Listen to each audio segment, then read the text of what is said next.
Ты спеши ко мне, если я вдали, если трудно мне, если я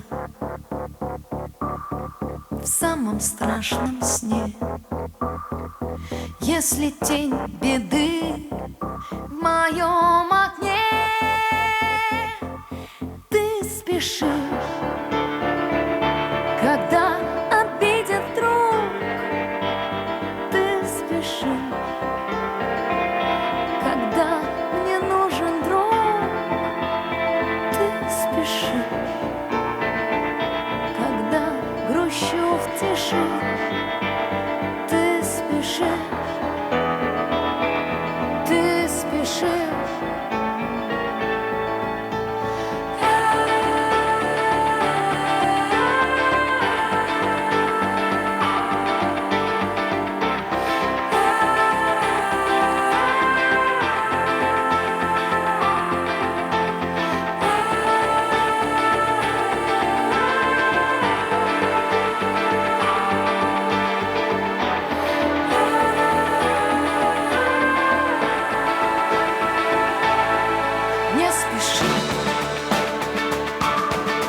Не спеши, когда мы с тобой вдвоем и вдали беда.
The call of God.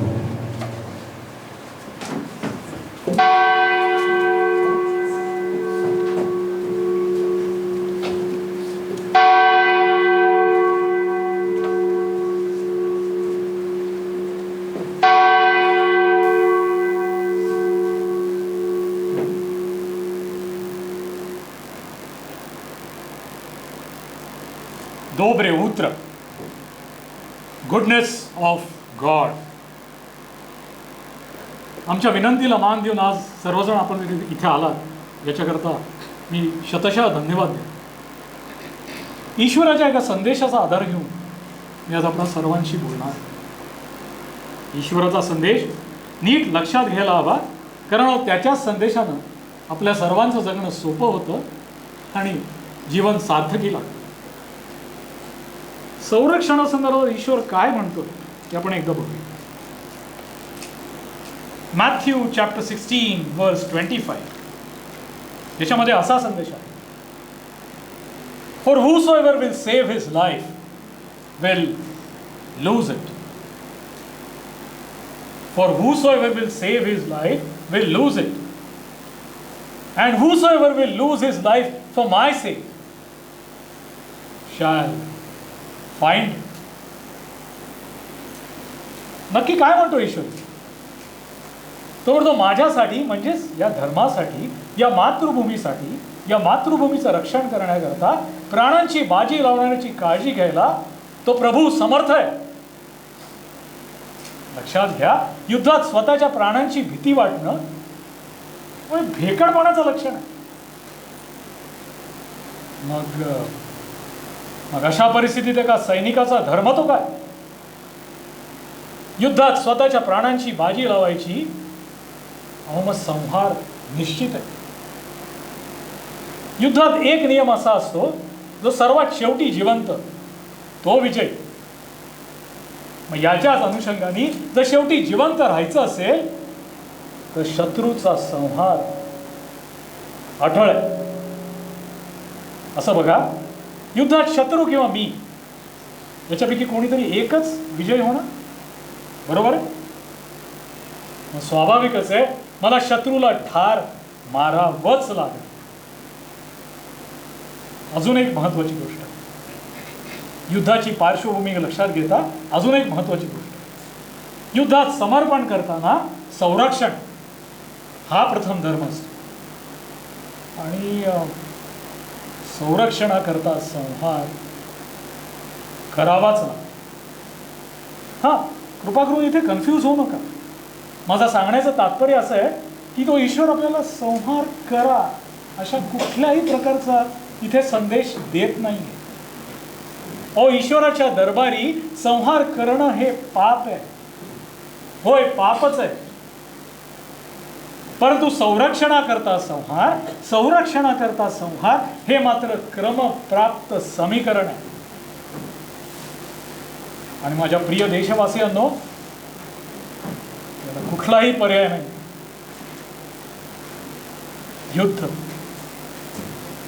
युद्ध म्हणजे काय असतो?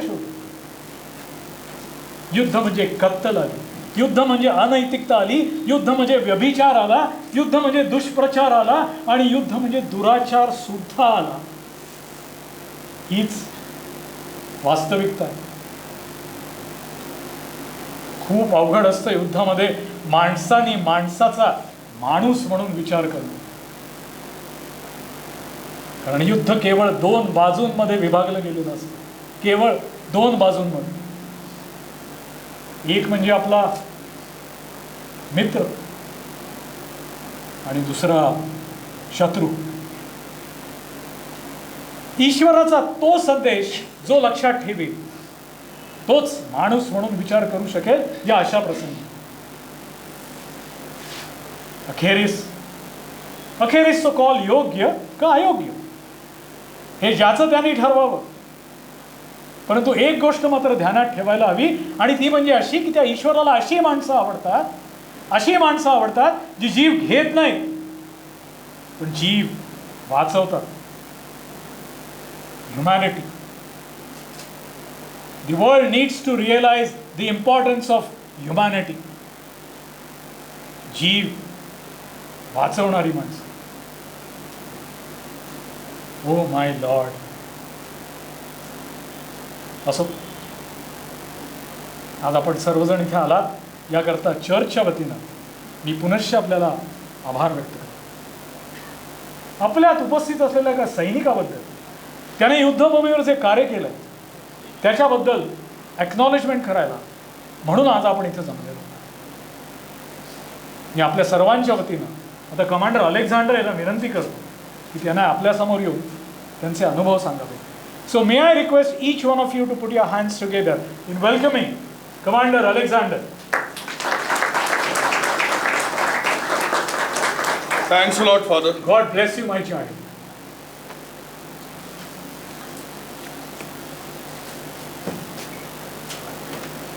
खरंच गेल्या 2-3 दिवसापासून माझ्या स्वागताकरता तुम्ही जो खटाटोप केलाय त्याबद्दल मी तुमच्या सगळ्यांचा अगदी मनापासून आभारी.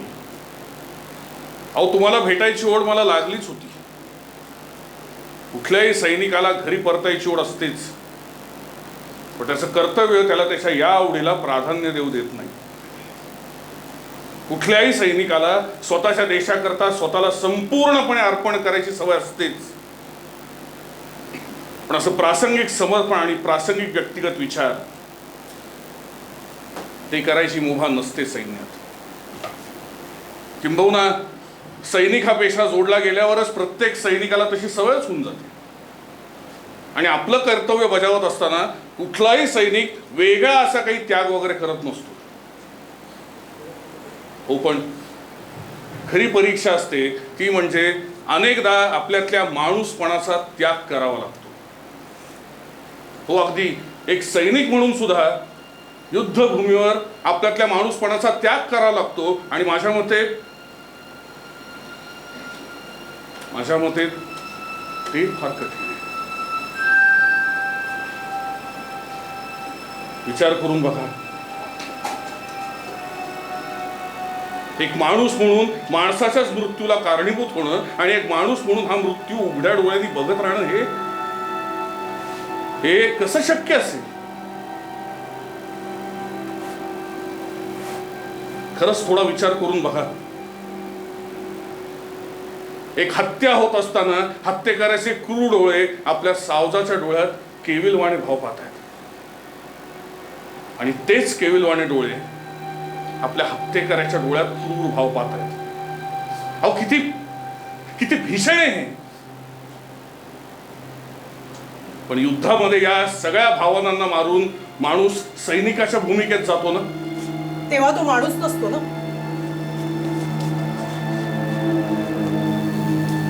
हो,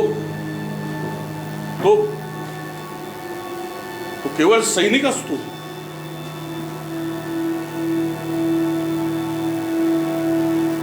अशाच एका भयाने दिवशी जेव्हा आम्ही सगळे आमचं गाव रिकामं करून एका थिएटरमध्ये आलो होतो.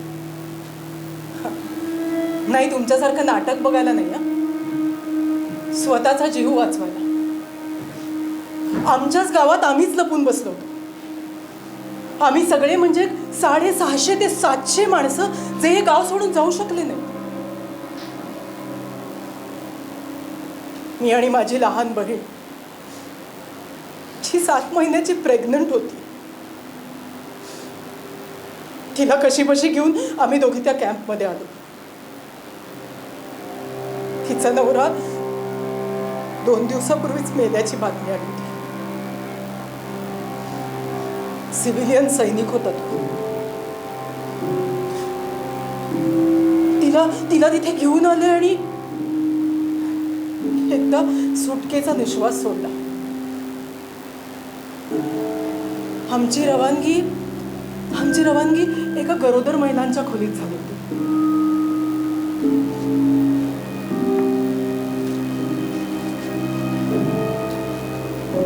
ती एक मेकअप रूम होती.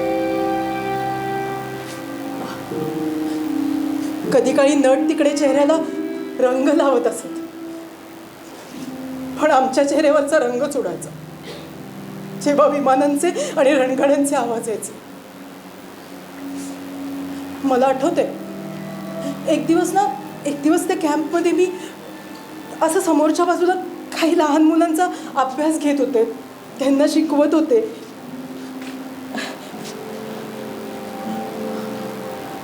अचानक एक विमानाचा आवाज आला. तो आपल्याच दिशेने येते याची जाणीव झाली. यावेळी सायरन पण वाजला नाही.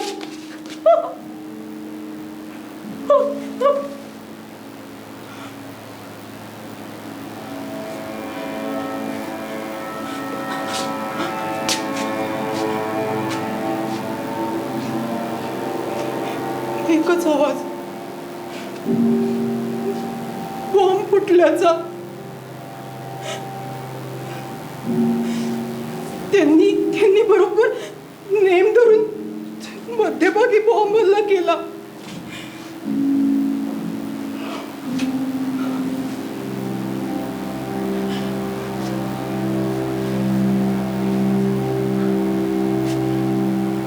आता फक्त 25 लोक वाचली.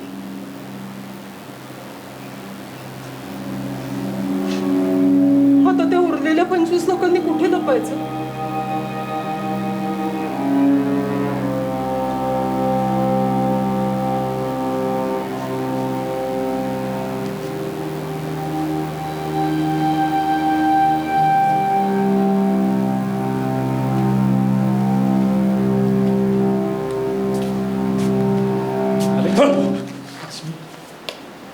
Come, let's pray the Almighty. Come.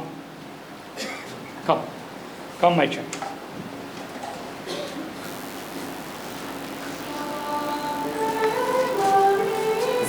Oh, my Lord, please bless us. Amen.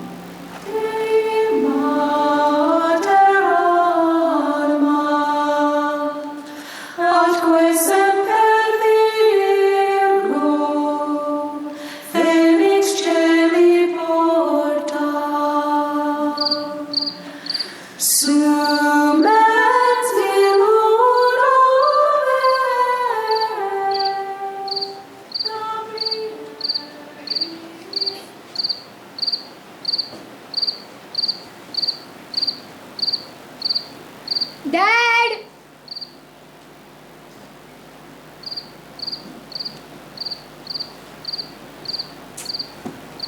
Dad, कुठे आहेस तू? किती वेळ लावतोयस? चल ना लवकर.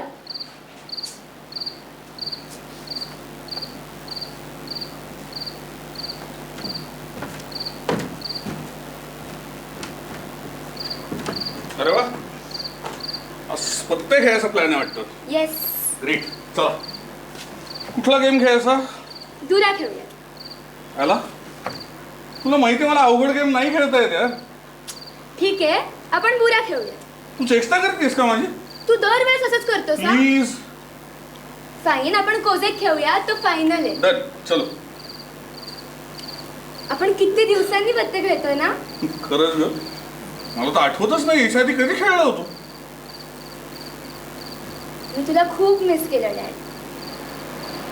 मी पण तुला खूप मिस केलं बेटा. पण आपलं काय ठरलंय, डॅड जेव्हा खूप बिझी असेल तेव्हा त्याला खूप सपोर्ट करायचा. राईट? राईट. करेक्ट. डॅडची आठवण काढून रडायचं नाही. मॉमला त्रास द्यायचा नाही. करेक्ट. सारखं विचारायचं नाही की डॅड परत कधी येणार आहे. परफेक्ट. आणि हे जर मी केलं तर तू मला माझं गिफ्ट देणार आहेस. राईट. पण आला यावेळेला आणखीन एक नियम होता आणि बहुतेक तू तो विसरलीस. डॅड, तू सांगितलेलं कधी विसरली आहे का मी? कुठला होता सांग? न्यूज बघायचं नाही. करेक्ट. पण हा नियम माझ्यासाठी का होता? अगं याला त्या न्यूज मध्ये ते सोड ना, ते नंतर सांगतो तुला. कंटिन्यू. आणि डॅड, यावेळेला आणखीन एक नियम होता जो तू विसरलास. शक्यच नाही याला. सगळे नियम मी बनवले. मी कसा नियम विसरीन? तू विसरलास. कुठला? रशिया आणि युक्रेन बद्दल कोणी काहीही बोललं तरी लक्ष द्यायचं नाही म्हणजे नाही. That's like my princess. Super. हे आलं, तू सगळे नियम पाळलेस ना? हो डॅड, मी हे सगळे नियम पाळलेत आणि आता मला माझं गिफ्ट पाहिजे.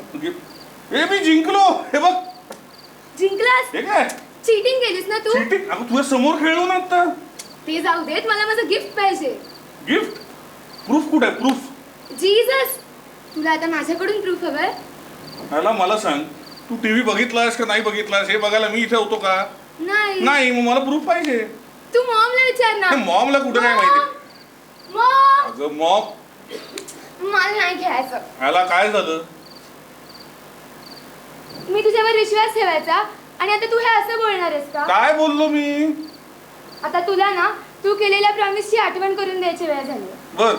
मी ते करणार नव्हते कारण मी ठरवलेलं की मोठ्या मुलीसारखं वागायचं. अरे वा. पण तू ना अन्याय केलायस माझ्यावर. काय केलं? अन्याय. अन्याय?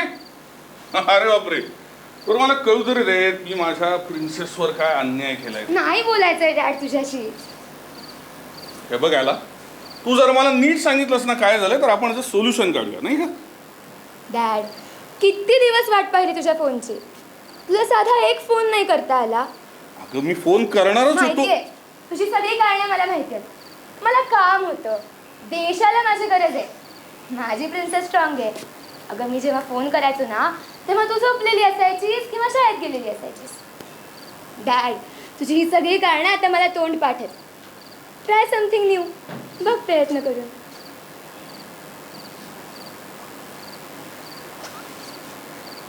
बेटा, मी खरं सांगतोय, तुझा डॅड यावेळेला खूप विचित्र कामात अडकला होता. Trust me. I know. Dad वॉरफ्रंटवर गेला होता.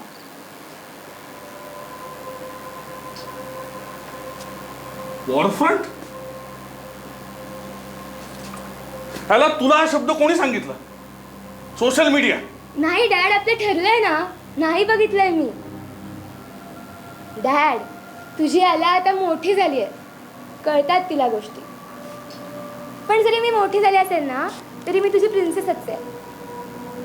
पण तुला कळतं का रे माझं मन कसं जगत असेल मी इकडे? आणि मला सांग, हे युद्ध वगैरे सगळं मोठ्या माणसांचं असतं ना, मग त्यात माझी काय चूक आहे? मी का सहन करायचं? खरंय का तुझं? कसं जगतात लहान मुलं त्यांचं आयुष्य? का नाही कळत त्यांचं मन आम्हाला? डॅड, ठीक आहे, खेळायचं आहे आपल्याला. 25 फेब्रुवारी 2022, बुलंदर सिटीचा पश्चिम भाग. सायरनचा आवाज येतो आणि पुढे 5 मिनिटातच विमानाची घरघर ऐकू येते. यावेळी युक्रेनमधलं लहान मुलांचं हॉस्पिटल निशाणा. जेव्हा हल्ला झाला तेव्हा तिथे 48 नवजात अर्भक, 57 गरोदर महिला आणि जवळपासच्या बॉम्ब हल्ल्यात घायल झालेली 350 ते 500 मुलं ऍडमिट होती. एक बॉम्ब हॉस्पिटलच्या दिशेने आला आणि 2 क्षणात बेचिराग झालं हॉस्पिटल. दुर्दैव असं की किंकाळ्याचा आवाज सुद्धा आला. लहान मुलांना मरण्याच्या आधी त्यांच्या मरण यातना व्यक्त करायची संधी पण मिळाली नाही. हा हल्ला इतका भीषण होता की चक्काचूर झालेल्या इमारतीचा राडारोडा उचलायला ना 2 महिने लागले.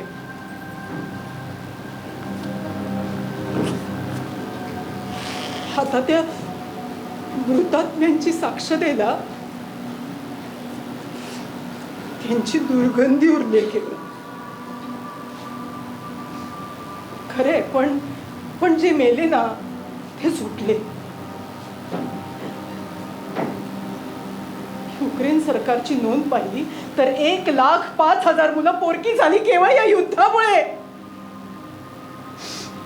उपासमार होती त्यांची. कुठल्या युद्धात लहान लहानचं मुलांचं असं आयुष्य उद्ध्वस्त होतं? काय चूक होती त्यांची? केवळ त्यांचं राष्ट्रीयत्व, आणि ते कोणी ठरवलं? कुठल्या युद्धात लहान मुलांचं आयुष्य असं उद्ध्वस्त होतं?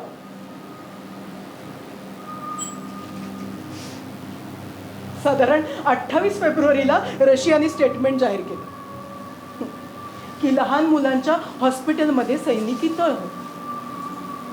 मग केला त्यांनी हल्ला. म्हणून त्या पांढऱ्या भिंती असलेल्या हॉस्पिटलच्या राड्याचा रंग ना चक्क लाल झाला होता.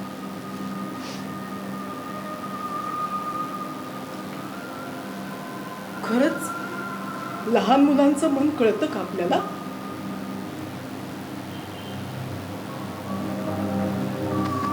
डॅड, झालं? नाही हे रडतोयस का तू? नाही. ऐक ना, आय एम रिअली सॉरी. तुला अगदी खरं सांगू का, तू फक्त माझा नाही अख्ख्या देशाचा हिरो आहेस. Yeah. I am so proud of you. नको ना रडूस, खरंच सॉरी. ये अगं मी रडत नाहीये. हे बघ बेटा, तुला आणि मावाला मी इतके दिवस भेटूच शकलो नाही म्हणून मला थोडंसं वाईट वाटलं, इतकंच. आणि काय, एक सैनिक असतो तर एक माणूस आहे की नाही, म्हणून थोडंसं. बरं ते सोड ना. मी तुझ्यासाठी एक मस्त गिफ्ट आणलंय आणि ते तुला मिळणार आहे. खरंच? येस. इतकं ॲला, बरोबर वेळेला येते. हा, तुमच्या गप्पा काय चालूच राहतील, पण उद्या 6 वाजता शाळेची बस येणार आहे, त्याचं काय? 6 वाजता येणार? हो. आता सगळं गेम वगैरे उद्या. एक लाख. चला झोपायला. नाही 6 वाजता बस येणार आहे. आला चल. चला चला चला. चला. ए, आणि हे कोण आवरणार पसारा? उद्या चौरू ना, उद्या खेळायचं. आम्ही आवरतो. हा. चल पटपट पटपट. हा चला, आवरला मी. चल. पण मॉम, मी उद्या स्कूल बसनी शाळेत जाणारच नाहीये. म्हणजे? डॅड येणार आहे मला सोडायला. वा, एक मिनिट, हे कोणी ठरवलं? मी कधी? आत्ता. वाव, मी कोणालाही सोडायला कुठेही जाणार नाहीये. मला खूप काम आहे उद्या. प्लीज. Mom. ॲलेक्स, काय? ओके, येतो ना, सोडायला येतो. चला. चला. खुश ना? Yes. आता काय झालं, न खुश व्हायला? डॅडाची प्रिन्सेस आहे ना ती. ते आहे. चला चला.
त्यातला एकही नागरिक सुटता कामा नये. अल्फा कंपनी आधीच जाईल. डेल्टा आणि ईगल फायर करायला रेडी असतील. बीटा नागरिकांना इथं आणतील, त्यांचे रेकॉर्ड तपासले जातील आणि जर सापडले तर पुढची प्रोसेस. ऑलराईट? Yes sir. त्यातला एकही शब्द बदलला जाणार नाही. यातून कोणालाही सुटका नाही. युद्धाच्या वेळेला शत्रू देशाचा नागरिकही आपला शत्रूच आहे हे नीट लक्षात असू दे. सर्जंट लॉरी ऑपरेशन लीड करतील. Yes sir. पूरा पूरा पूरा take your positions.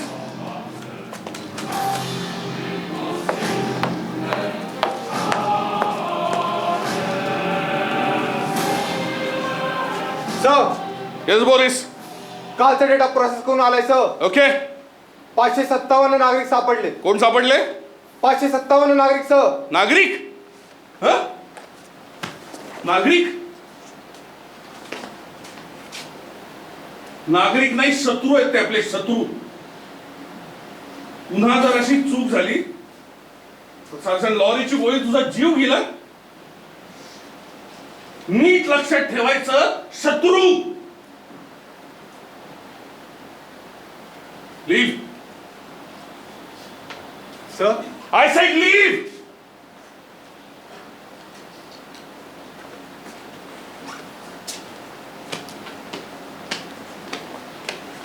Sergeant Lovin reporting for duty, sir. Great surprise. Sergeant Lovin ड्युटीवर?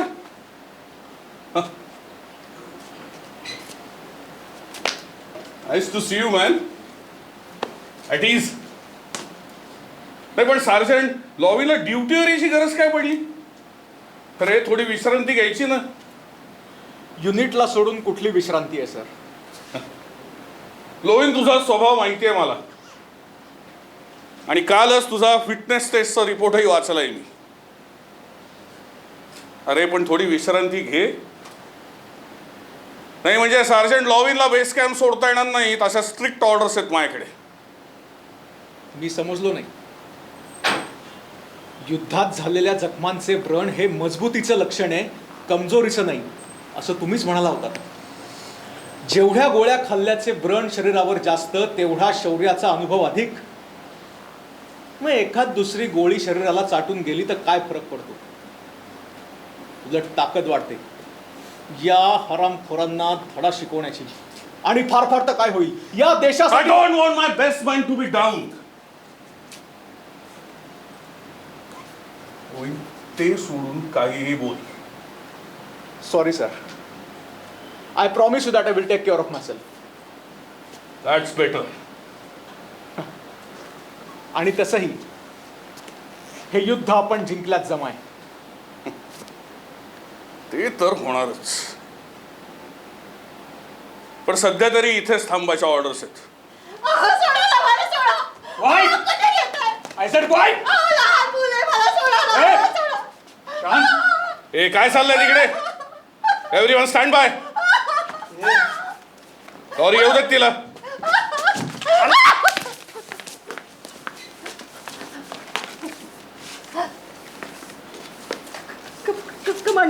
Commander, मी काहीच नाही केलं. मला लहान मुलं आहे, मी काहीच नाही केलं. मी सामान्य नागरिक आहे, मी काहीच नाही. आयडीज बघू. आयडीज बघू. आयडी नाही. आयडी आहे. मी खरं सांगते कमांडर, मी काही नाही केलं. मला सोडा, मला जाऊ द्या. मला लहान. कुठे लपली होतीस? कुठे लपली होतीस? आणि तुझ्यासोबत अजून कोण कोण आहे तिकडे? मी कुठे होते? बोल पटापटा. मी घरातच होते. घरात लपले होते. माझ्यासोबत कोणी नाही, मी एकटी आहे. माझं लहान मुलं आहे. मी खरं सांगते, त्यांची शपथ घेऊन सांगते कमांडर, खरं सांगते. सूचना मिळाल्या होत्या ना? हा संपूर्ण भाग आता रशियाच्या ताब्यात आहे, ही सूचना मिळाली होती ना? इथून जायच्या ऑर्डर्स देत आमचे सोल्जर्स गेले 5 दिवस फिरतायत. का नाही गेलीस?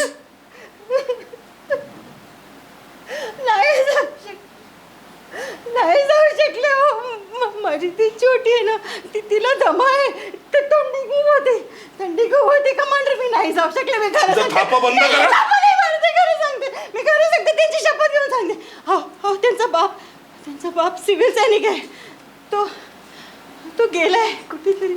कुठे गेलाय, जिवंत आहे की गेलाय ते सुद्धा माहिती नाही मला. मी खरं सांगते. अशी नाही ऐकणार. लॉरी घेऊन जा तिला.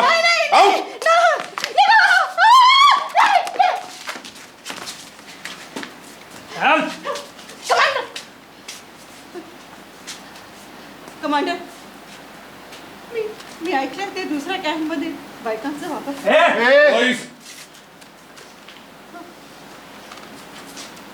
नाही बोलू देत तिला. कमांडर, मी ऐकलंय त्या दुसऱ्या कॅम्प मध्ये बायकांचा वापर. मी पण तयार आहे. काही पण करायचं. माझ्या मुलांना जाऊ दे, त्यांच्या समोर नको. मी काही पण करेन. तू बघ ना माझ्याकडे. बघ सुंदर आहे. मी काही पण करेन. तू म्हणशील ते करेन. मग माझ्या मुलांना जाऊ दे. आणि मुलांना जाऊ दे. सांग ना काय करू. सांग ना काय करू. तू सांगशील ते करेन. हो. मी सांगेन ते करशील. हो.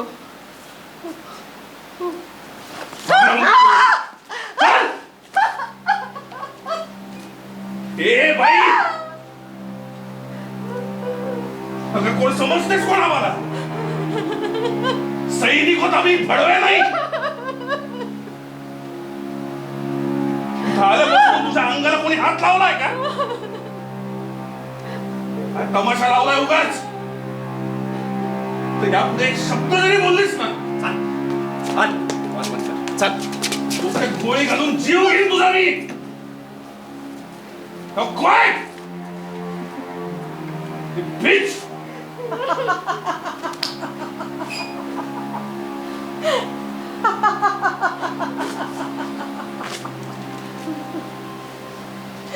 कमांडर,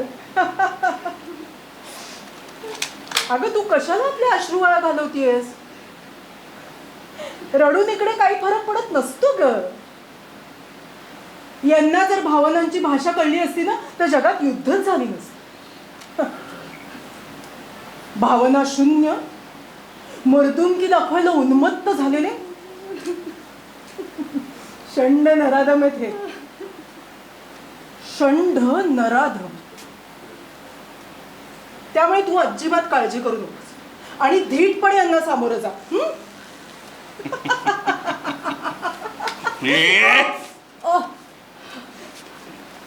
कळतंय ना? कळतंय ना काय चाललंय ते?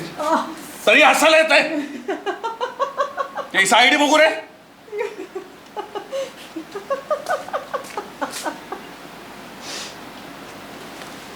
कमांडर, मी तुला अजिबात घाबरत नाही रे. You just mind your own business. Shut up!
अगं सांगतोय मी, गावकरी होते.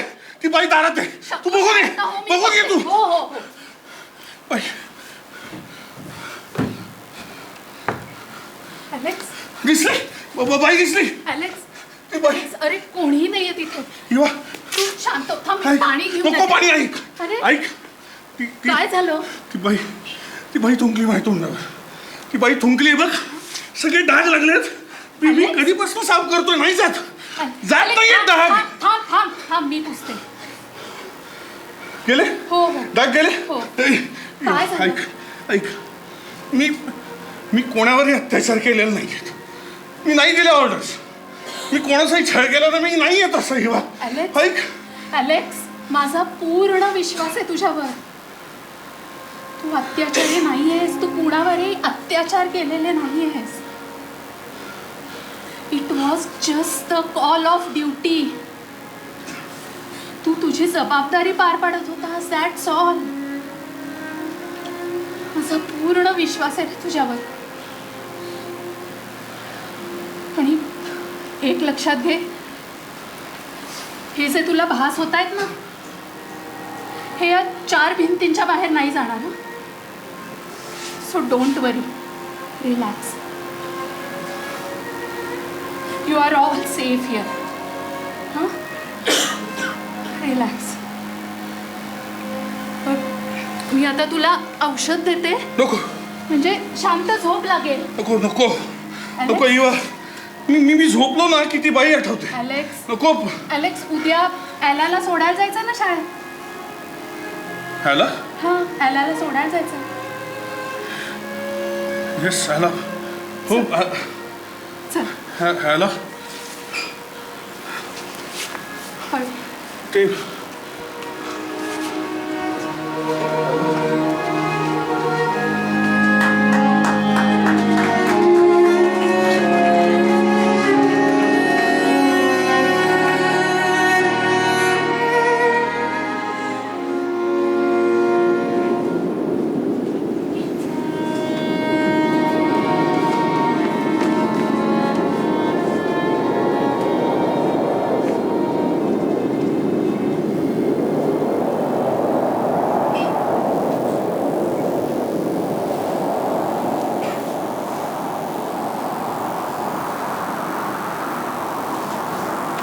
एक्सक्यूज मी,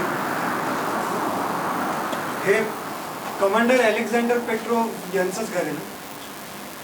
नाही, पाटी वाचली मी बाहेर, पण तरी एकदा खात्री करून घ्यावी म्हणून विचारलं. हो, पण तुम्ही कोण? मी कमांडरला भेटायला आलोय. ते घरात आहेत का? नाही, आत्ता नाही आहेत, पण येतीलच इतक्यात. तुम्ही नाही, आत नको. मी नाही, काय मी खूप लांबून आलोय त्यांना भेटायला. मी इथे बसतो, इथेच वाट बघतो त्यांची. पण मी फोन करते ना त्यांना, ते येतच असतील. अहो नको, येतील ना ते इतक्यात? हो. हां, मग झालं तर मी थांबतो, इथेच वाट बघतो त्यांची. त्यांना माहिती आहे ना तुम्ही येणार आहात ते? नाही माहिती त्यांना. ते ओळखतात ना तुम्हाला? हा, ओळखतात ते मला. हां. म्हणजे ओळखत असतील कदाचित. काय बोलताय तुम्ही? नाही, पण मी ओळखतो त्यांना. हां. काय काम आहे तुमचं? कुठून आलात तुम्ही? नाही, ते नाही सांगू शकत मी तुम्हाला. हो, काय बोलताय हे? फक्त कमांड. अलेक्स, हे हॅलो कमांडर, ओळखलं? सॉरी, मी नाही ओळखलं तुम्हाला. पण मी एक मिनिट.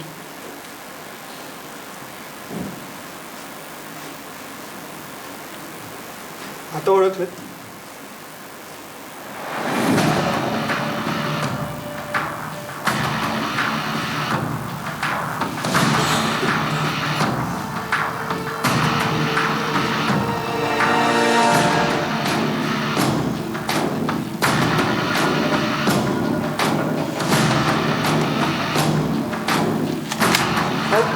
माझी माहिती कोणी दिली?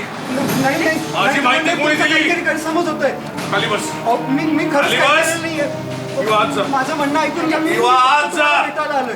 खाली बस. अहो कमांडर, काल बाजूला काढ. माझं ऐकून घ्या. बाजूला काढ सगळं. अहो कमांडर, माझं खरंच ऐकून घ्या. बोल लवकर. माझी माहिती कोणी दिली? बोल लवकर. कुठून शोधलास पत्ता? अहो कमांडर, बोल. कमांडर, तुम्ही हे काय करताय? मी इतक्या लांबवर तुमचे आभार मानायला आलोय आणि तुम्ही माझ्यावरच बंदूक रोखताय. जेव्हा आपली शेवटची भेट झाली होती तेव्हाच मी तुला सांगितलं होतं, झाल्या भेटीबद्दल कोणाला यापुढे कधी काही सांगायचं नाही. आणि तुझा जीव वाचवायच्या बदल्यात तू हे वचन दिलं होतंस का नाही? हो का नाही? हो, दिलं होतं, पण मी मग आता इथं काय हेरगिरी करायला आलास? नाही कमांडर, तुमच्यासारख्या देव माणसाची हेरगिरी करण्याची अवकात नाहीये माझी. मग मी इतक्या लांबवर ही भेटवस्तू द्यायला आलोय.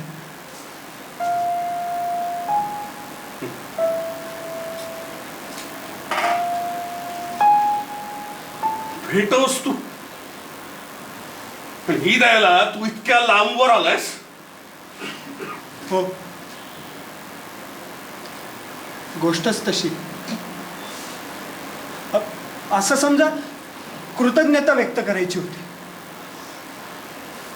मला तुझ्यावर विश्वास ठेवावासा नाही वाटत आहे. म्हणजे का ठेवायचा मी? बाहेर युद्ध सुरू असताना मी अशी चूक नाही करू शकत. मग मग मारून टाका मला, कमांडर, इथंच ठार करा. वाईट वाईट. Sorry commander. माझ्या मुलांनी हे खेळणं केलं. हो, गॉड अंकल म्हणतो तो तुम्हाला. विश्वास ठेवा कमांडर, हे हे खरंच तुमच्यासाठीच आहे. इतकंच द्यायचं होतं म्हणून आलो होतो. जीव वाचवल्याची किंमत अशी अशी हेरगिरी करून नाही चुकती करणार. तुम्हीच सांगा कमांडर,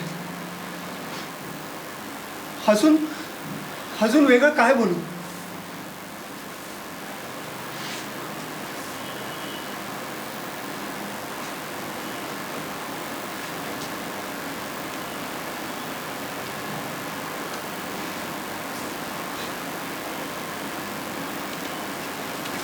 जीवदान देणारा ईश्वराचा अवतार असतो, लहानपणापासून ऐकलंय.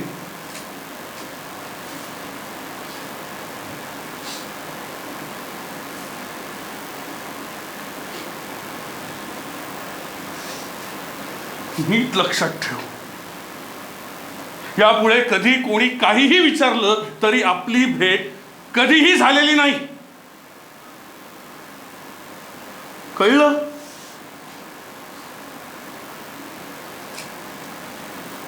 Please please.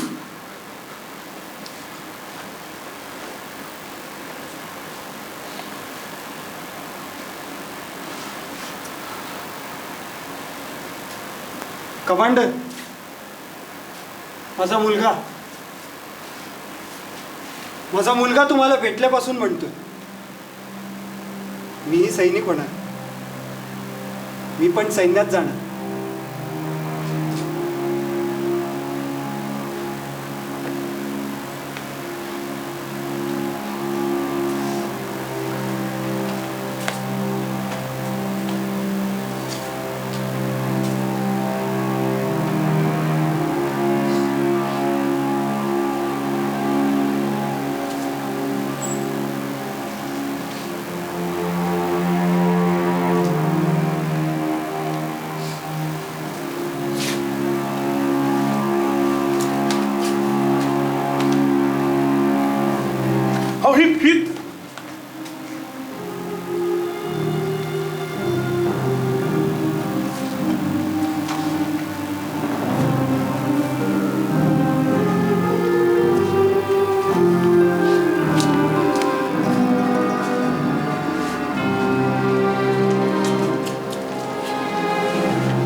हरामखोर,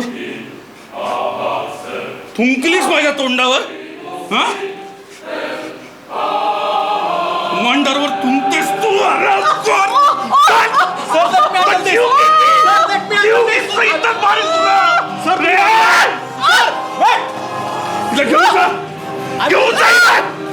मी मारून टाकी ना हिला. अरे थुंकली माझ्या तोंडावरती. आउट. चल.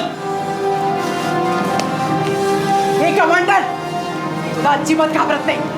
जा जाऊन सांग तुझ्या राष्ट्राध्यक्षाला, म्हणावं आज एका बाईला भेटलो होतो, तिच्यावर अत्याचार करतो ना, मला भीती वाटली म्हणावं. माझ्या एकाही शस्त्राला घाबरली नाही ती, कारण निशस्त्र असणं म्हणजे कमकुवत असणं ही मानसिकता नव्हती म्हणावं तिची. जा जाऊन सांग जा. Next one.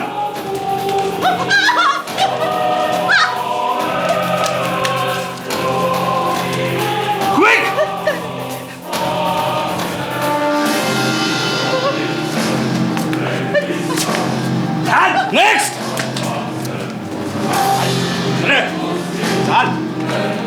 काय बघतो? चल चल.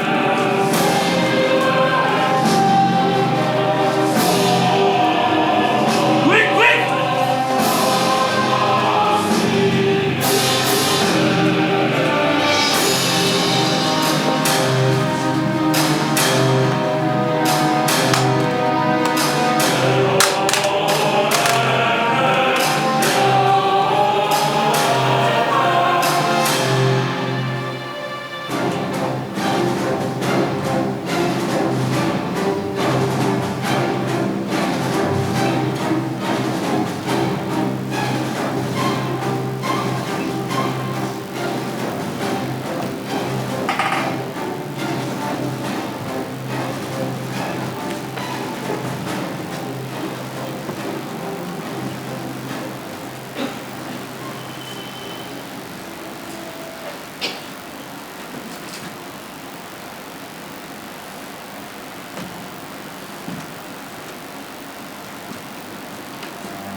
प्रत्येक सैनिकाचा भूतकाळ गौरवान्वितच असतो असं आपल्याला वाटतं. म्हणूनच तर आपण सामान्य माणसं त्याला कृतज्ञ असतो. खरंय, पण जवळपास सगळे सैनिक तसेच असते. परंतु या युद्धाच्या पार्श्वभूमीवर मी त्या सैनिकांचं क्रौर्य असं काही पाहिलंय ना की त्यामुळे सगळे नाही, जवळपास सगळे असं म्हणावं असं वाटलं. अर्थात परकीय ते दुष्ट आणि स्वकीय मात्र सुष्ट हा प्राधान्यक्रम प्रत्येक सामान्य माणसाचा असतोच. परंतु इथे जे काही घडलंय ना ते बघून अगदी निष्पक्षपातीपणे मी हे म्हणू शकते. अर्थात मी अशा काहीच उदाहरणांबद्दल बोलते. म्हणजे रेसिपी सांगताना कसं एक परिमाण गृहीत धरतो आपण, तसं कदाचित इथे सुद्धा लागू होत असेल.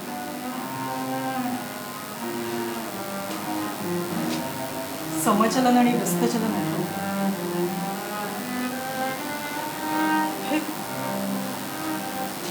एक अशी भग्नावशेष झालेली शाळा आहे माझी. इथे शिकवलं कमी ताकद कमी क्रौर्य, जास्त ताकद जास्त क्रौर्य, आणि ते क्रौर्य पण लांछनास्पद. स्वतःची ताकद वापरून दुसऱ्यात क्रौर्य करायची यांना लाज नाही वाटत. आणि ते पण कुणासमोर? ज्यांची ताकद पूर्ण संपत चालली अशा लोकांसमोर. मत्स्य न्याय सिद्धांत काय सांगतो माहिती? मत्स्य न्याय सिद्धांत समुद्रात आकाराने आणि शक्तीने मोठा असलेला मासा आपल्यापेक्षा लहान असलेला मासा आपलं भक्ष्य बनवतो.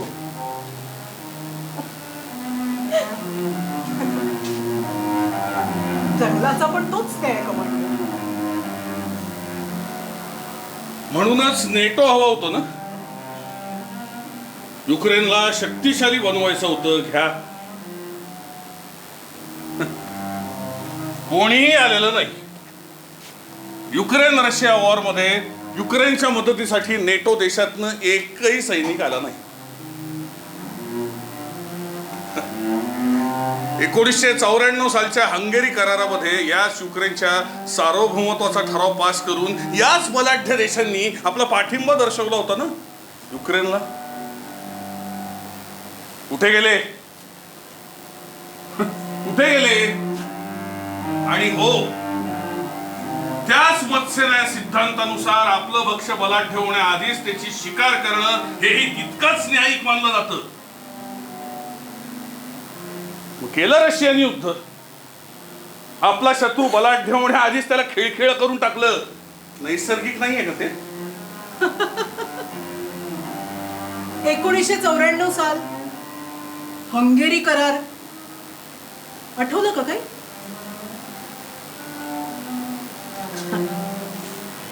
1994 सालच्या हंगेरी करारामध्ये युक्रेनच्या सार्वभौमत्वाला रशियाचाही पाठिंबा होता कमांडर. हो, अगदी युद्ध करावीत ना, पण त्याचे अनेक नियमही पाळावेत. आणि युद्ध सैन्यांमध्ये असते. नागरिकांना अभय देणं हे का सैन्याकडून अपेक्षित आहे? नाहीतर अतिरेकी आणि सैनिक त्यामध्ये काय फरक राहील? आणि 1994 सालच्या हंगेरी करारामधली आपल्या पूज्य लेनिनची काही वाक्य तुमचं शिष्टमंडळ पुरतं विसरलंय कमांडर? लक्षात नाही राहिलं का आपल्या पूज्य लेनिननी काय सांगितलं ते? रशियाला पूर्ण शरीर म्हणता येणार नाही जोपर्यंत युक्रेनचं हे डोकं रशियामध्ये समाविष्ट होत नाही. मग काय, साम दाम दंडभेद काहीही वापरा आणि युक्रेनला स्वतःमध्ये समाविष्ट करून घ्या. मग लागले कमांडर कामाला आणि वाटते तशी अराजकता बाजवायला सुरुवात केली.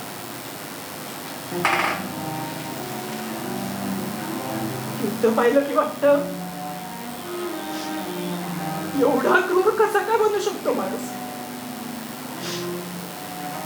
लहान लहान बाळ होती कमांडर, छोटी मुलं होती, शेतकरी होते. मग तेच शेतकरी, ती लहान बाळं, त्यांचे आई वडील हा देश सोडून नाही गेले. वारंवार सूचना दिल्या होत्या आम्ही. आता हा संपूर्ण भाग रशियाच्या ताब्यात आहे. वारंवार सूचना दिल्या होत्या आम्ही, अहो इथं युद्ध सुरू आहे, अघोषित आणीबाणी आहे. पण ह्या सगळ्या सूचना देऊन सुद्धा ते शेतकरी, ती म्हातारी माणसं, त्या बायका इथून नाही गेल्या. आता ते नाही गेले म्हटल्यावर आम्ही काय करणं अपेक्षित होतं? तुझा राग समजून घेऊ शकलो असतो तर कुठलाही विचार न करता थडा बंदुका चालवून छकलं गेली असती ना, तर वस्तुस्थिती तशी नाहीये. त्याचं एवढं निर्धावलेलं कसं काय असू शकतं माणूस? जे तुम्ही सोडून जायला सांगत होतात ना कमांडर, ते राहतं घर होतं लोकांचं. तुम्हाला एकदाही असं वाटलं नाही की त्या घरातल्या लोकांना आपण बेघर करतोय? बरोबर करतोय का आपण? काय म्हणलीस? बरोबर करतोय का आपण? कित्येक लहान लहान मुलांची जबाबदारी नको म्हणून त्यांचे आई वडील एका रात्रीत त्या कॅम्प मधनं पळून गेले. त्यांना कोणीच विचारला नाही प्रश्न. कित्येकांनी खोटे पास बोलवले आणि फेकड्यासारखे पळून गेले इथून. त्यांना नाही विचारत तुम्ही प्रश्न. मगाशी जी बाई स्वतःचा आणि मुलांचा जीव वाचवायच्या बदल्यात स्वतःची अब्रू विकू इच्छित होती ना, तिचा नवरा कुठल्याही सिव्हिल सैन्यात वगैरे नाहीये.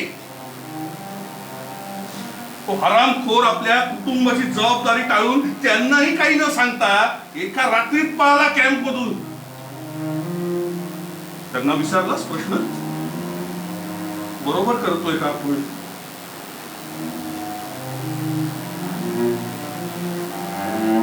ते वृद्ध माता पिता बघा जरा त्या कॅम्प मध्ये जाऊन. त्यांची मुलं खोटी कारणं सांगून आपल्या आई वडिलांना कॅम्प मध्ये ठेवून पुढे त्यांना काही न सांगता एका रात्रीत पळून जातात. त्यांना नाही विचारत तुम्ही प्रश्न? बरोबर करतो का आपण? कोणालाही बेघर करायची इच्छा आम्हाला कोणालाच नव्हती. सोपं आहे. इथून जायचं नसेल तर रशियाचं नागरिकत्व स्वीकारायचं, दॅट्स इट. आणि ज्यांनी हा पर्याय स्वीकारला त्यांना अभय दिलाय आम्ही. आणि ज्यांनी दोन्ही पर्याय स्वीकारले नाहीत त्यांना का दिलेत कमांडर? इथे गोळी थेट. म्हणजे अलिखित, अघोषित दुसरा पर्याय होता ना कमांडर? तशा ऑर्डर्स होत्या.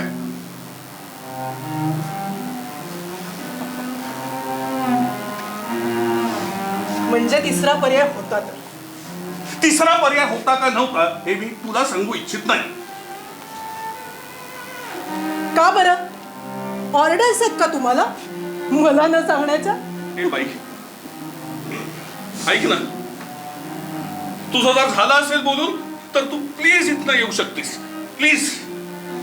म्हणजे माझं ऐकून घ्यायची बांधिलकी नाही आता तुमच्यावर, पण मी घातली. बांधिलकी ही मान्यावर असते. हे जे चाललंय ना त्याला जबरदस्ती म्हणतात. एक्झॅक्टली, जबरदस्त.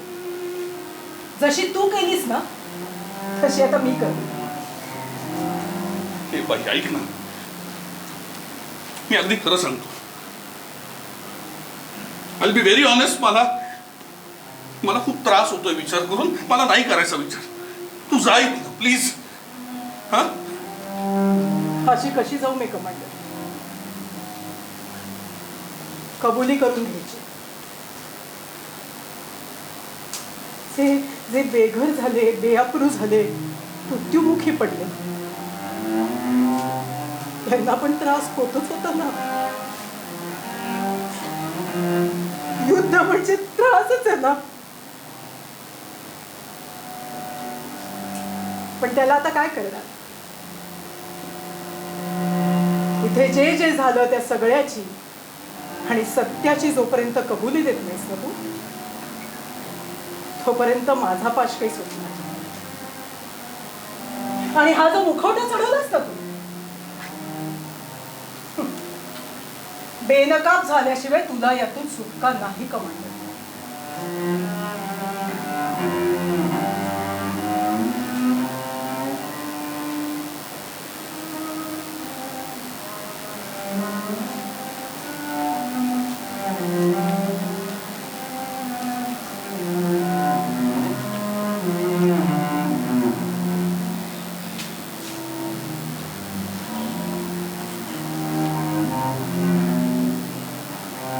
शौर्य म्हणजे क्रौर्य नसतो.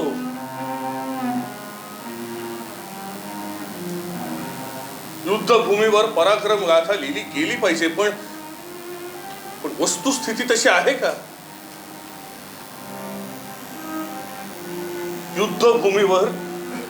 युद्धभूमीवर मातृभूमीचं संरक्षण एवढंच एका सैनिकाचं कर्तव्य नसतं. सैनिक हा एक पेशा जरी असला तरी तो एक धर्म आहे. त्याची स्वतःची अशी काही नीतिमूल्य आहेत. आणि त्यातलं सगळ्यात महत्वाचं ते म्हणजे तुम्हाला कितीही पटत असो वा नसो, वरिष्ठाची आज्ञा हीच एकमेव दिशा. पण म्हणून समोर चाललेला संहार हा निष्पाप नागरिकांचा आहे हे डोळ्याला स्वच्छ दिसत असून सुद्धा डोळे बंद करून घ्यायचे का? Because we are expected to follow the orders. जे सांगितलंय ते आणि तेवढंच करायचं म्हणून.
अरे थांबा थांबा, अरे नका करू असं, थांबा प्लीज.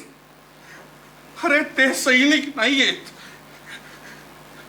आपल्याला सैनिकांशी युद्ध करायचे, ते निष्पाप नागरिक आहेत रे. अलेक्स, त्यांचा छळ का करताय तुम्ही? थांबा. अलेक्स, किंवा बघ ना, हे हे हे माझ्या युनिट मधले सोल्जर आहेत. अलेक्स, कमांडिंग ऑफिसर आहे मी त्यांचा. ते माझ्याच ऑर्डर्स ऐकत नाहीत. काय चाललंय हे? काय चाललंय? थांबा त्यांना. अलेक्स, इथे कोणी नाहीये. आत्ता आपल्या दोघांशिवाय इथे कोणीही नाहीये.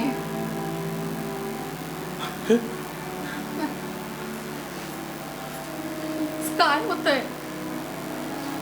कसला त्रास होतोय तुला एवढा? कसली एवढी घुसमट आहे? सांग ना मला प्लीज.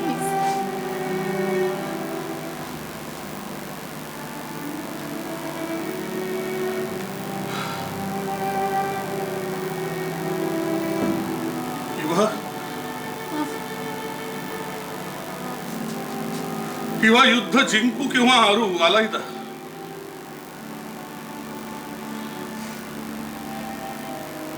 पण एक माणूस म्हणून जेव्हा आपण हरतो ना, तेव्हा आतमध्ये कुठेतरी जाणवतं की चुकतोय का आपण.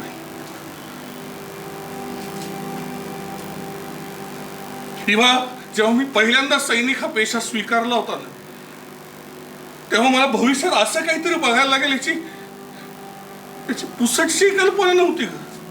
असं काहीतरी म्हणजे काय? किंवा अगं युद्ध करत असताना मला शत्रू पक्षातल्या सैनिकांचे मृतदेह बघायची सवय आहे. त्यासाठी माझं मन तयार झालंय, आम्हाला प्रशिक्षण मिळालंय तसं. पण युद्धामध्ये असे निष्पाप नागरिकांचे जीव जाताना बघणं हे नाही ग, हे नाही सहन होत मला. हे नाही सहन होत. उसपट होतीये माझी. मला वेळ लागेल हे विचार करू.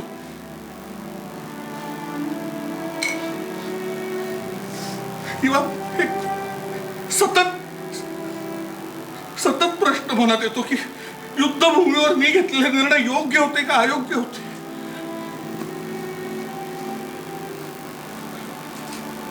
माझ्या मनात इतके प्रश्न आहेत, पण त्याची उत्तरं द्यायला तर्क धजावतच नाही.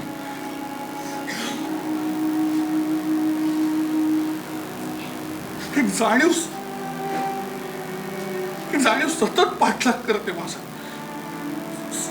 सतत वाटत राहतं नक्की कोण आहे मी. सैनिक आहे का अत्याचारी?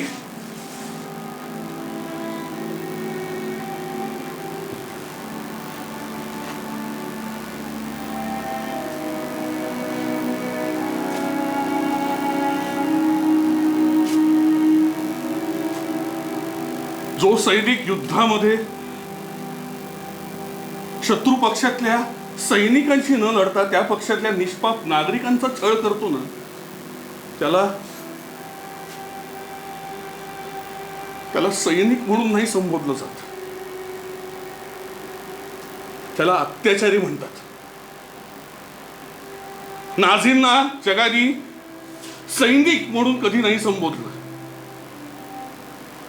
फ्रेंच जेव्हा वसाहतवादी झाले तेव्हा ते अत्याचारी झाले. इंग्रजांचंही तेच. हिरोशिमा आणि नागासाकीवर अमेरिकेने अणुबॉम्ब फेकून खरं तर अख्ख्या जनरेशन संपवल्या. आणि नुसत्या जनरेशन नाही, त्यांनी खरं तर माणुसकीचाच नाश केला या जगात.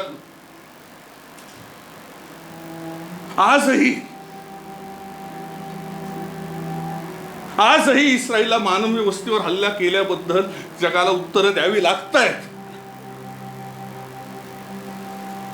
हे अशी निष्पाप नागरिकांचे छळ करून त्यांचे जीव घेऊन युद्ध जिंकण्याचा कुठला अट्टहास? आणि ही अशी युद्ध जिंकून कसला अभिमान बाळगताय? कशाचा?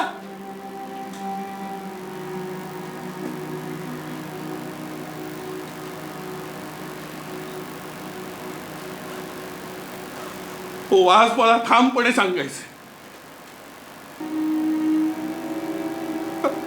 मला ठामपणे.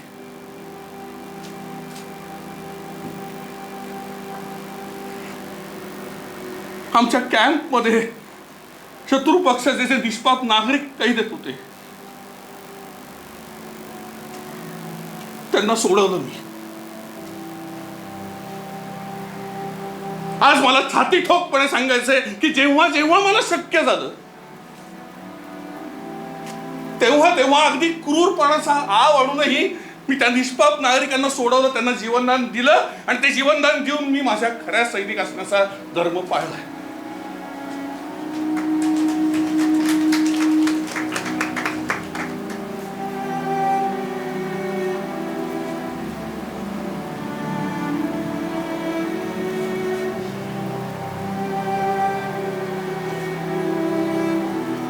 बाई,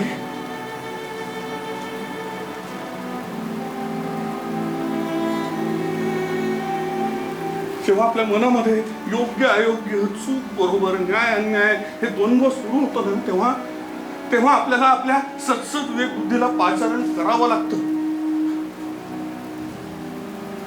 ते पाचारण जर केलं नाही ना तर मनुष्याला त्याचा खरा चेहरा कधी दिसणारच नाही.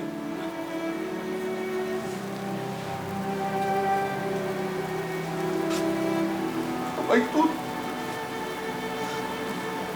जेव्हा जेव्हा दिसतेस ना मला तेव्हा तेव्हा युद्धभूमीवर एक सैनिक म्हणून मी केलेल्या चुका आणि माणूस म्हणून मी घेतलेले निर्णय यांमधलं द्वंद्व इतकं ज्वलंत होत जातं ना की त्याचे चटके मला नाही सहन होत. नाही सहन होत. केलीस का तू? हकनाक केलीस. तुला पहिल्यांदा जेव्हा बघितलं होतं ना तेव्हा एवढा राग आला होता मला तुझा. पण नंतर विचार केल्यावर जाणवलं काय चुकीचं बोललीस तू. इतकी निडर, इतकी स्पष्ट बोलणारी. संपवलं तुला या हक्काची, संपवलं. काय केलीस ग? खूप वाचवायचा प्रयत्न केला मी, पण काय काय काय करायचं. गेली ना तू. गेलीस तू. अलेक्स, गेलीस. काहीच करू शकतो नाही. अलेक्स, नाही बघा रे तुला असं. गेली बाई. निष्पाव लोक खूप प्रयत्न केला. तू परत आल्यापासून शांतपणे झोपू शकत नाहीयेस. सतत काहीतरी डोक्यात चालू असतं, काहीतरी चलबिचल चालू असते. आय नो की तिथे जे काही घडलं ते सगळं तुम्हाला नाही सांगू शकत. पण अरे ही अशी घुसमट आत ठेवून कसं जगणार आहेस तू? जपणार आहे का तुला असं? अलेक्स, हे बाहेर पडायलाच हवं. याआधी सुद्धा तू तुझी युद्धभूमीवरची जबाबदारी पार पाडून आलायस की. पण आठवतं त्यावेळेस आपण त्या सिच्युएशन्सवर गप्पा मारायचो. तू तिथे घडलेले किस्से सांगायचा. सॉरी मला नाही माहिती काय झालं. मात्र चित्र वेगळं. मला नाही माहिती. मला आत्ता घुसमडून आता भीती वाटू लागली. मला नाही माहिती. तू खूप बदललायस. मला खूप काळजी वाटते तुझी. रिलॅक्स अलेक्स, शांत हो प्लीज.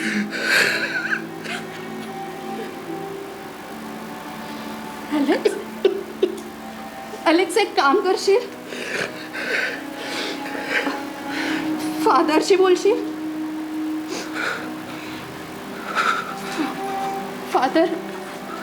फादर समोर कन्फेस केलंस ना की तुला बरं वाटेल, हलकं वाटेल बघ.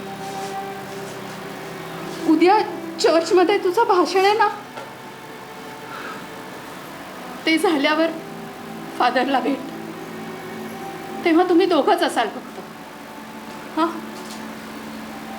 कन्फेस कर त्यांच्यासमोर. मी बाहेर तुझी वाट बघीन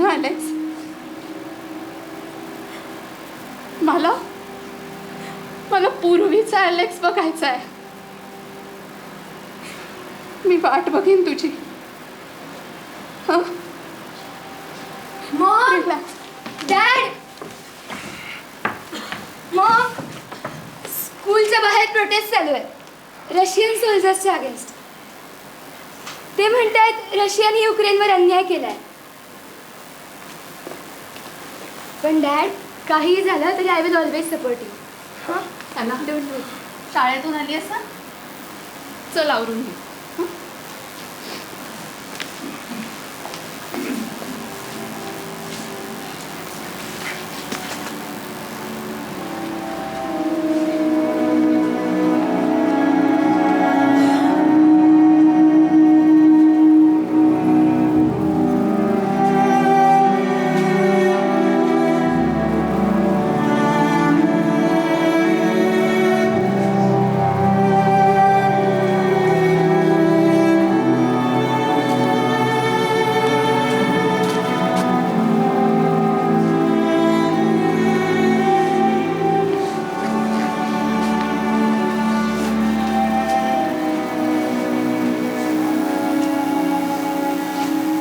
Sergeant Lovell?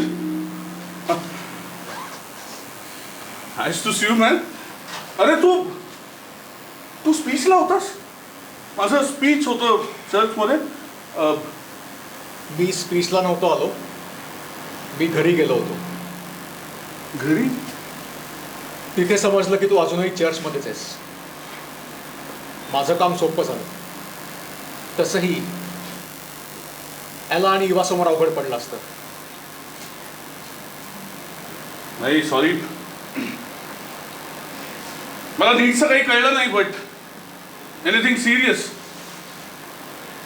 काल तू कोणाला भेटला होतास कमांडर? काल मी सॉरी. अरे तू देशद्रोही असशील असं वाटलं नव्हतं रे.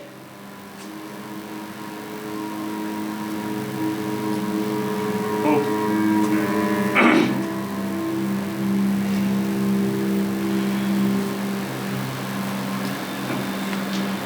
So finally कळलं तुला.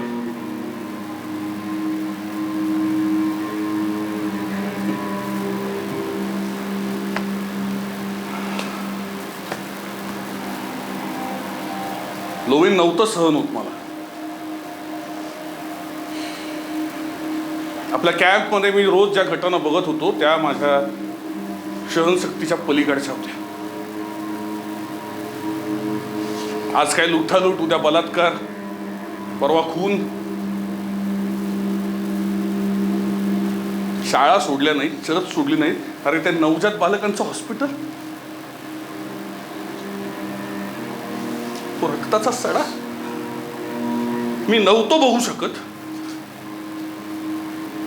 मग मी माणुसकी पाळायचा निर्णय घेतला आणि त्या निर्णयाच्या मागे मी आता ठामपणे उभा आहे. पण हा माणुसकीचा धर्म पाळताना तुमच्यातला सैनिक बाजूला पडला याची जाणीव नाही झाली. तुम्हीच म्हणला होतात कमांडर, सर्वात प्रथम राष्ट्र, मग सैन्य आणि मग स्वतः. एवढंच नाही, वेळे प्रसंगी शत्रू देशाचा नागरिक सुद्धा आपला शत्रू आहे. पण ते फक्त आमच्यासाठी होतं. तुम्ही मात्र नामांतराळे राहिलात. एकदाही वाटलं नाही आपण चुकतोय असं.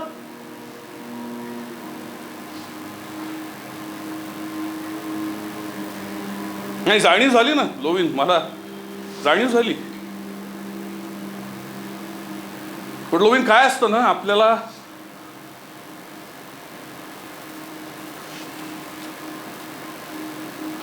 आपल्या मनाला आवर घालावा लागतो.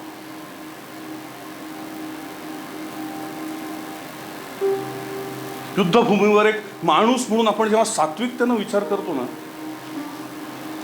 तेव्हा कर्तव्य आणि वास्तविकता यांची सांगड घालावी लागते. आपल्याला आपल्या मनाला थांबवावं लागतं, नाहीतर ते वाहत जातं एखाद्या पाण्यासारखं, जिथे दिशा मिळेल तिकडे. लोविन, तू सांग मला, माझ्या अंडर जॉईन झाल्यापासून तू कधीही मला निष्पाप नागरिकांवर अत्याचार करताना बघितलंस? कधी ऑर्डर्स दिल्या मी तशा? मग आता एक वरिष्ठ अधिकारी झालो म्हणून माझी तत्व बाजूला ठेव.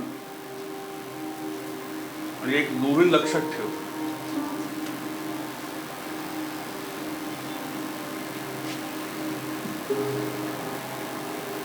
निष्पाप नागरिकांच्या जीवाची शिडी करू कुठलंही यश आणि प्रसिद्धी मिळवण्यात मला स्वारस्य नाही. पण हे सगळं सैन्याशी गद्दारी करून तेव्हाच संशयाला हवा होता. अहो एक वेळ माणसं गायब होत आहेत ते ठीक आहे, पण रेकॉर्ड्स ती सुद्धा गायब केलीत तुम्ही. हे कशासाठी? गोविंद, जेव्हा मी पहिल्यांदा आपल्या कॅम्पमधून त्या निष्पाप नागरिकांना पळून जायला संधी दिली ना, त्यांचे जीव वाचवले ना मी, त्या दिवशी पहिल्यांदा खऱ्या अर्थानं मला सैनिक असल्यासारखं झालं. त्या दिवशी पहिल्यांदा मला खरी देशसेवा केल्याचं सुख मिळालं. मग त्यापुढे ना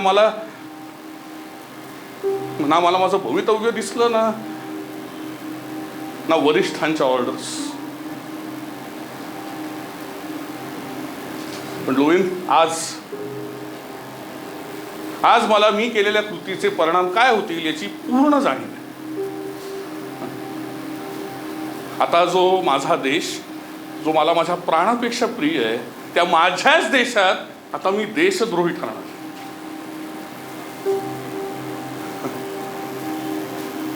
आता युक्रेनियन नागरिकांप्रमाणेच माझं भवितव्य आता रशियन सैनिकांच्या हातात असेल.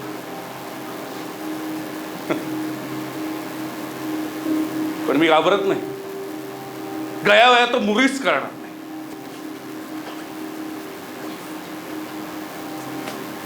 मृत्यू जरी आला ना तरी एखाद्या खऱ्या सैनिकाप्रमाणेच भेट घेऊन मृत्यूची. आणि ज्या अर्थी इंटेलिजन्स कडे ही सगळी माहिती आहे, त्या अर्थी आता मी जे सगळं सांगितलं ते तसंच होणार.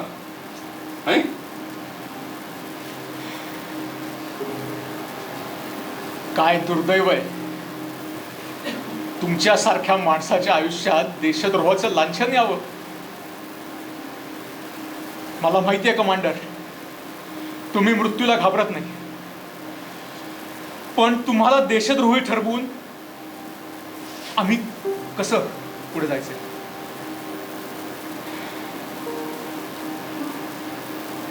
I know. In that case, तुझ्याकडे एकच पर्याय नवीन.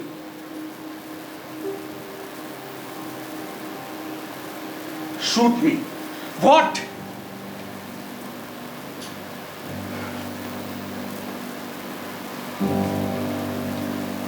It's my order, Lovin. Shoot me.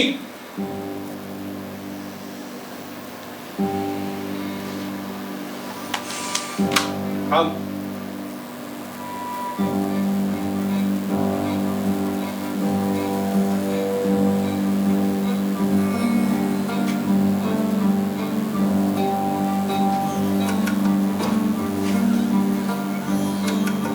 हे खेळणं माझ्या मुलीला आलाला दे. सांग तिला या खेळण्यामागचा इतिहास शोध म्हणून, म्हणजे कळेल तिला जग कितीही म्हणत असलं तरी तिचा बाप देशद्रोही नव्हता. तिला अभिमान वाटेल असंच काम केलंय तिने. प्लीज प्लीज गोविंद, एवढं काम कर माझ्यासाठी. पूरा पूरा पूरा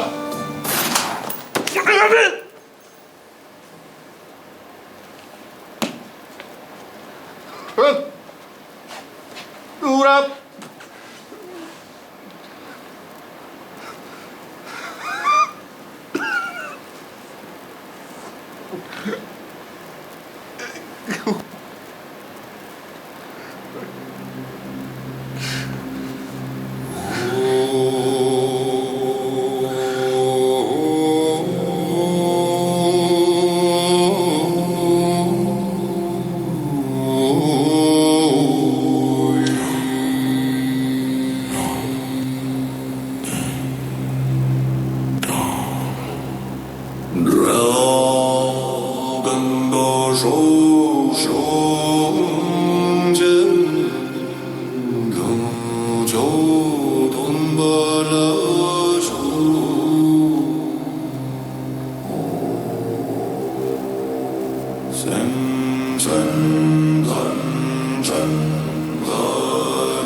अखेर प्रत्येकाचा प्रवास शून्यातच विलीन होत असतो.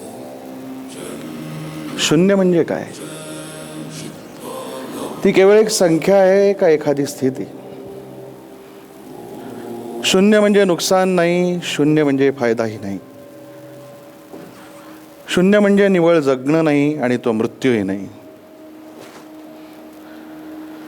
शून्य हे एक आढळ सत्य आहे जे अजर अक्षय अमर आहे. त्याच्या अमरत्वाचे परिमाण म्हणजे त्याचे अस्तित्व जे परिस्थितीवर अवलंबून असते.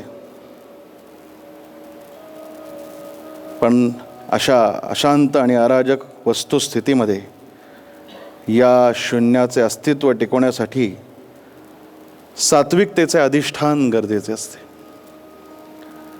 सात्विकता म्हणजे काय? कदाचित शून्याचे खरे परिमाण म्हणजे शांती. परंतु शांती आणि शांतता यामध्ये एक सूक्ष्म भेद आहे. शांती ही आत्मिक आहे. तो एक वैयक्तिक निराकार भाव आहे जो अस्तित्वाच्या केंद्रबिंदूशी, त्याच्या गर्भबिंदूशी एकवटलेला असतो. हीच आत्मिक शांती जेव्हा वैश्विक रूप धारण करते तेव्हा ती मानवाला या ब्रह्मांडाच्या निराकार शून्यापर्यंत घेऊन जाते. हा प्रवास खडतर आहे पण आध्यात्मिक आहे. धर्म, पंथ, जात कुठली असो, अंतिम सत्य एकच. शून्यातच खरी शांती आहे. आणि असे असंख्य जीव या शांतीपूर्ण मार्गाने जेव्हा प्रवास करू लागतील तेव्हाच या जगात खऱ्या अर्थाने शांतता प्रस्थापित होऊ शकेल.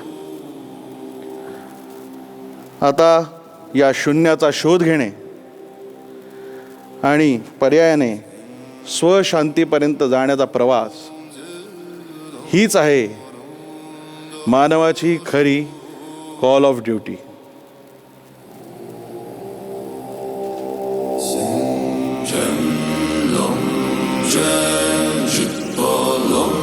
Show